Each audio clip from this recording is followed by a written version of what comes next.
Accordingly, I hereby sentence Maryam Sanda to death by hanging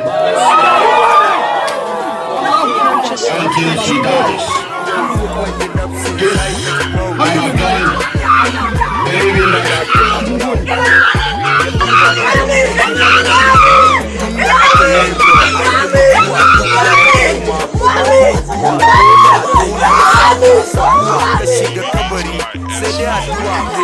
mara kyau dai daya na zuwa ba abinci a kabari kuma ba ruwa ba yayi ba kane kuma ba uwa ba ta saurara wa kowa mutuwa daga kan jinjiri saurayi budurwa ta dauki na ciki ma bale so ruwa ta dau mai kudi ta dau dan garuwa ta dauki malama ta dauki garuwa ba ta da magani wayo mutuwa duk abun ka sai ka wuce kamar ruwa ana yin wa'azi na ga kana rawa kai ne mai katon gida mota katuwa kuma a ofis kake yin kasuwa ga mulki duniya baka da damuwa tina dan karamin ramin mutuwa kuma a cikin meye yake faruwa dan mama wa'azin na kubar ruwa dan naga mutane sun fara taruwa Allah na tuba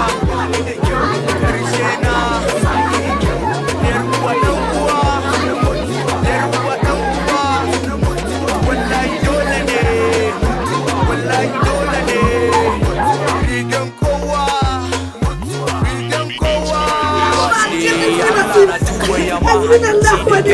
ka hana ni yin rikici roko na ka bani halak na ci dan na san raina bai bin sawan lokaci zan nema halak ko a bola na ci kafin wata rani ne nan a muce sai dai a tona kabari a sa yi ce ya rage nawa ciki na a furgice sai dai ku dinga postin dina a muce wasu su ce yaran kirki wasu su ce a mawaka ba na kirki sai tarkace amma dolen kowa na mujin mace haba dole mu dole kowa ya muce dinkan ayyuka ake ta muce haba guzurin mutuwa tuna da shi mai kudi ko talaka gaisa da shi motar mutuwa daya ne da kai da shi kabarin kala daya ne da kai da shi Allah ya baka lafiya mai kai da shi Allah ya baka kudi mai kai da shi Allah ya baka ilimi mai kai da shi Allah ya baka baiwa mai kai da shi idan ka rasa uwa to kayi rashi Allah na tuba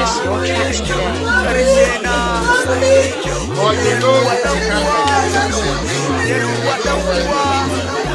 wallahi dole ne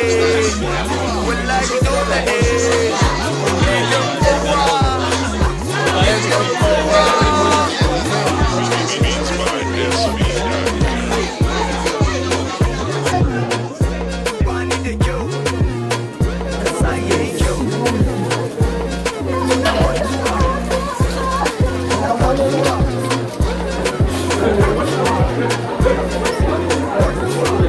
Purchase your tracks today.